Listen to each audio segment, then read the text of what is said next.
Hi friends, welcome to Latha vlogs and cooking. ఈరోజు మనం mushroom curry ఎలా చేయాలో చూద్దాం. ఒక బాండిల్ పెట్టుకొని అందులో బాగా కడిగి పెట్టిన మష్రూమ్స్ని కట్ చేసి ఇలా వేసుకోవాలి. వేసుకున్నాక బాగా కలగబెట్టాలి. కలగబెట్టేటప్పుడు అందులోంచే వాటర్ వస్తాయి. ఇప్పుడు మనం ఇట్లా కలబెడుతూ ఉంటే వాటర్ వస్తాయి. అప్పుడు సాల్ట్, పసుపు వేసి 2 నిమిషాలు అలా ఉంచాలి.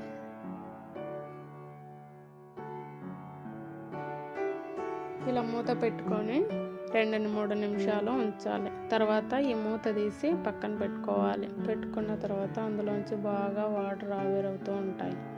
ఆవిరైనప్పుడు ఇట్లా పూర్తిగా వాటర్ అన్నీ ఆవిరైపోయేదాకా మనం ఉంచుకోవాలి. ఇలా వాటర్ అన్నీ ఆవిరైపోయాక ఈ మష్రూమ్స్ని ఒక ఖాళీ బౌల్ తీసుకొని అందులోకి కొన్ని వేసుకుంటూ పూర్తిగా అన్ని బౌల్లోకి వేసుకొని అవి తీసి ఇలా పక్కన పెట్టుకొని ఉంచుకోవాలి. ఇలా పక్కన పెట్టుకున్న తర్వాత అదే బాండిల్లోకి 2 టేబుల్ స్పూన్ ఆయిల్ వేసుకొని 1 టేబుల్ స్పూన్ నెయ్యి వేసుకొని అందులోకి మనం కట్ చేసి పెట్టుకున్న ఒక టమాటో, ఒక ఉల్లిపాయ,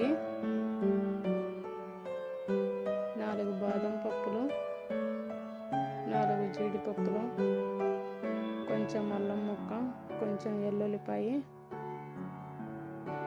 చెక్క, లవంగాలు, 3 యాలకులు తీసుకొని అందులో వేయాలి. వేసాక బాగా సేపు 2-3 నిమిషాలు కలబెట్టాలి. ఇవి బాగా మగ్గనివ్వాలి. ఇలా కలబెడుతూ 2-3 నిమిషాలు మళ్ళీ మూత పెట్టుకోవాలి. ఇలా మూత పెట్టుకున్న తర్వాత ఇలా మగ్గేంత వరకు ఉంచుకోవాలి. ఉంచుకున్న తర్వాత బాగా చల్లారాక ఇవి తీసి ఒక మిక్సీ జార్లోకి వేసుకోవాలి.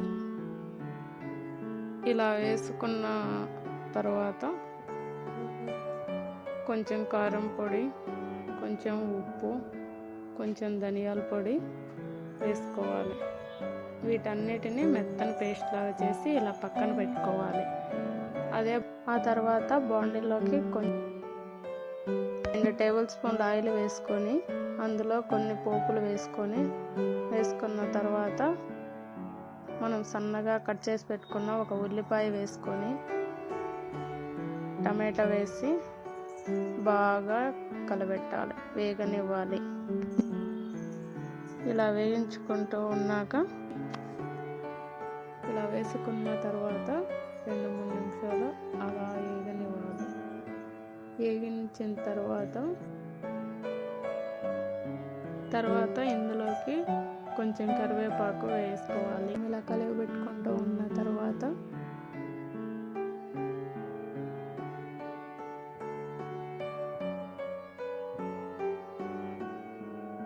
ఇలా గ్రైండ్ చేసుకున్న పేస్టుని ఇందులో వేసి బాగా వేయించాలి. 2-3 నిమిషాలు వేయించాలి. ఇలానే వేస్తే ఇందులో పచ్చివాసన అనేది రాకుండా మనకి ఉంటుంది. ఇలా వేయించిన తర్వాత ఇందులోకి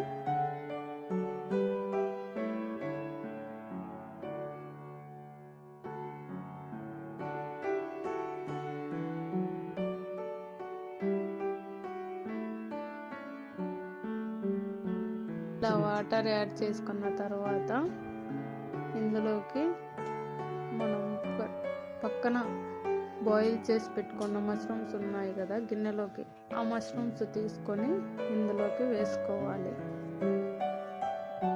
ఇలా అన్నిటినీ వేసుకొని బాగా మిక్స్ చేయాలి. ఇలా మిక్స్ చేసిన తర్వాత ఒక 5 మినిట్స్ మూత పెట్టి ఉంచాలి. ఇప్పుడు మనకు మష్రూమ్ కర్రీ రెడీ అయిపోయింది. ఇందులో పచ్చివాసన అనేది రాకుండా మనకి ఉంటుంది. ఇప్పుడు ఈ మష్రూమ్ కర్రీలోకి చపాతీ కానీ పరోటా కానీ ఇలాంటివి బాగున్నాయని మేము మా ఇంట్లో రెడీమేడ్ పరోటా ప్యాకెట్ ఉంటే 2-3 పరోటాలు తీసి వేడి చేసుకొని ఈ పరోటాలని 2 సైడ్లు నెయ్యి పూసి బాగా ఎర్రగా వచ్చేంత వరకు కాగబెట్టాలి. ఈ మష్రూమ్ కర్రీలోకి ఇప్పుడు మనం వేడిగా చేసుకున్న పరోటా చాలా బాగుంది. మీకు ఈ వీడియో నచ్చినట్లయితే ఇలాంటి మరిన్ని వీడియోల కోసం మా ఛానల్ని సబ్స్క్రైబ్ చేయండి.